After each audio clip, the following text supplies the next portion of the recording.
Великобритания, а в частности Англия, одна из самых популярных стран для переезда и путешествий. В Лондоне вообще ежегодно бывают миллионы туристов. Но не все места, которые показывают в Инстаграме и кино, реально стоят вашего времени и денег. Мы с семьей переехали в Лондон в апреле 2025 года, и в этом видео будет мой честный рейтинг тех мест, которые мы успели за это время посмотреть. Я расскажу, куда стоит ехать, куда нет, и стоило ли это своих денег. Первое место, про которое я хочу рассказать, это скалы Seven Sisters. Это белые меловые утесы, которые образовались миллионы лет назад. Именно тут я и осознала, насколько красива природа Великобритании, и вообще впервые влюбилась в нее. Мы ездили к скалам с дочкой, дорога очень удобная, из Лондона всего час-полтора на поезде с пересадкой. Семь сестер — это 7 утесов, которые расположены на трекинг-маршруте от Сифорда до Истборна. Моей дочке 7 лет, и мы прошли половину пути, это 12 километров. До сих пор я вспоминаю это как самое яркое впечатление за год. У меня даже видео есть отдельное про этот поход. Готовьтесь, там ветрено, но нереально красиво. Мы брали с собой бутерброды и воду и делали привалы. Под такую прогулку нужно отводить весь день. По деньгам вышло около 30 фунтов за билеты на поезд. В общем, довольно экономично. Моя итоговая оценка 10 из 10 определенно того стоит. Второе место, куда мы отправились — Брайтон. Уж очень нам хотелось побывать у моря, и живя в Лондоне, это можно опять же сделать всего за час-полтора. До Брайтона мы ехали на поезде. В основном мы гуляли, трогали море, прошлись по старому пирсу, который выглядит как телепорт в 70-е, поели блинчиков в местном кафе. Ну и гвоздь программы — Океанариум Sea Life. Там много интересных рыб и других животных. Больше всего, кстати, впечатлили черепахи. Сам Брайтон производит впечатление курортного, милого города. Что получилось у нас по деньгам, можете посмотреть отдельно вот в этом видео, там порядка 200 фунтов.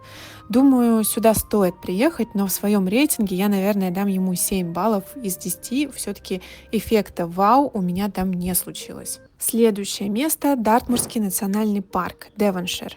Тут я была в очередной раз покорена видами природы. Люблю я такое.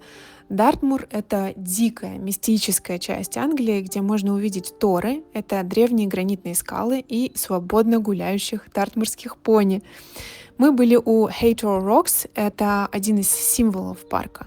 С вершины открываются панорамные виды на весь Девон. Дартмурские пони живут здесь уже сотни лет, их нельзя кормить, это вредит их здоровью, но можно спокойно наблюдать, фотографировать, гладить, они сами подходят к людям. Именно туманные пейзажи Дартмура, кстати, вдохновили Артура Конан Дойла на создание «Собаки Баскервилей». Ставлю этому месту 10 из 10 и еще раз бы вернулась. А это место вы, наверное, узнали. Это Стоунхендж. Многие знают его, кстати, по заставке Windows. Его называют чудом света, потому что этому комплексу более 5000 лет. И до сих пор ученые гадают, что это. Место для жертвоприношений, древние часы, обсерватория, храм. Но главный вопрос в другом. Как люди без металла, без дорог, без техники смогли доставить многотонные камни за сотни километров из Уэльса и возвести это сооружение здесь? Стоимость входа сюда, кстати, не дешевая, если бронировать заранее 30 фунтов на взрослого. Но меня расстроило то, что подойти близко было нельзя. Это из-за того, что люди все прошлые века утаскивали себе кусочек Стоунхенджа на память. Теперь подойти близко можно только в дни солнцестояния. В целом я бы оценила место на 4 из 10, потому что ехать не очень удобно, мы брали машину, стоит немало, а впечатление не совсем такое, как хотелось бы. А это следующее место, куда мы поехали, город Бат. Он уникален тем, что целиком входит в список наследия ЮНЕСКО. Мы были в римских банях, которым 3000 лет. Это, конечно, поражает воображение, когда смотришь на сооружение, которому лет больше, чем текущий год. Билеты в бане стоили, по-моему, 80 фунтов, около того. Следующее место, которое советую там посетить, Королевский полумесяц. Так называют здание в форме полукруга. Оно очень красивое, и что меня поразило, так это то, что там живут люди. Это жилой дом. В целом архитектура города впечатляет. Это очень красивое сочетание георгианского стиля и римского наследия. Город построен из местного золотистого известняка. Очень советую выпить кофе вот в этом месте и подняться на смотровую Александра Парк и увидеть город с высоты. Вообще, подобные маршруты, идеи поездок и подборки мероприятий я выкладываю в своем закрытом клубе, называется он UK Insider. Там также есть разные промокоды, лотереи на билеты. В общем, очень полезная штука, если вы живете в UK или переезжать собираетесь. Ссылку оставлю в описании. В Бат мы ездили на одну ночь. Поездка обошлась нам где-то в 450 фунтов с едой и проживанием на троих. Осенью тут особенно красиво, ставлю 9 из 10. Ну, а это место, как я считаю, просто must-see в Великобритании и в Лондоне. Если бы я составляла какой-то гайд по Лондону на 2-3 дня, то точно выделила бы в нем один день на Хэмптон-Корт. Я думаю, что это идеальное место, чтобы понять Англию или хотя бы попытаться. Если сравнивать с Букингемским дворцом, тут прям полное погружение, а не просмотр на дистанции. Оно и ясно, Букингемский дворец — это действующая резиденция, Хэмптон-Корт уже нет. Тут доступно очень много залов, закоулков, деталей. Возникает ощущение, что ты подглядываешь. И шоколадная кухня тебе, и туалеты древние, хоть стены трогай. И я, кстати, трогала. В одном месте сразу две эпохи — Тюдоры и барокко. Дворец 16 века, что само по себе уже круто, но позже к нему пристроили новую часть. Есть, кстати, аудиогид на русском. Можно ходить, слушать экскурсии по Тюдорам, георгианской эпохи, про Вильгельма и Марию, и это огромный пласт истории. Архитектура от создателя собора Святого Павла, сэра Кристофера Рена. Здесь есть астрономические часы XVI века и камин, в котором жарили оленину для Генриха VIII. Только представьте, именно здесь решалась судьба Англии, разрыв с Римом, рождение англиканства, борьба за власть. И именно Генрих VIII, не получив развода, решил основать свою собственную англиканскую церковь.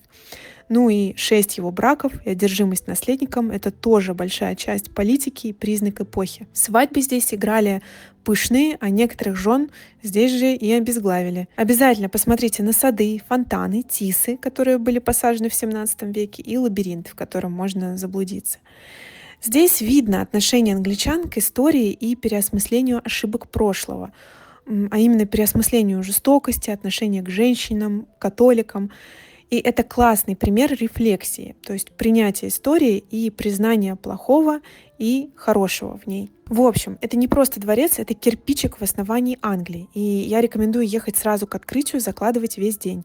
Если послушать все экскурсии в аудиогиде, я думаю, что это будет часа 4. Там можно прекрасно пообедать блюдами традиционной английской кухни. Есть 2 кафе внутри и в саду. Стоимость билета 28 фунтов за взрослого, 14 за ребенка. Недавно в своем клубе я как раз выкладывала промокод на 50% скидку на билеты туда. Оцениваю Хэмптон-Корт как 100 из 10.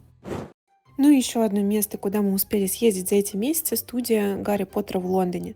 Билеты стоит бронировать сильно заранее, особенно если нужно определенное время.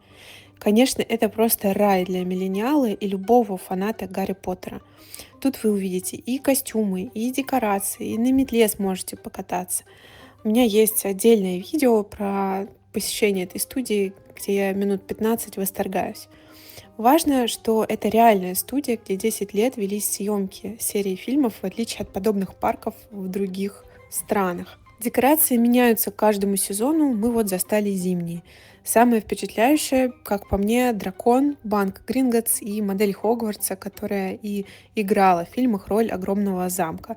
Антураж дорисовывали с помощью компьютерной графики.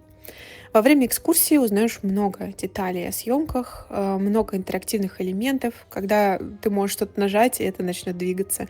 И даже сливочное пиво можно попробовать. Ну а в магазине сувениров можно купить себе волшебную палочку любого любимого героя. Билеты стоят 58 фунтов на человека. Это однозначно стоит того, и я бы поставила 10 из 10. Напишите в комментариях, где вы были в Великобритании и что бы посоветовали мне еще посмотреть. Ну и оставайтесь на моем канале. До новых видео. Пока!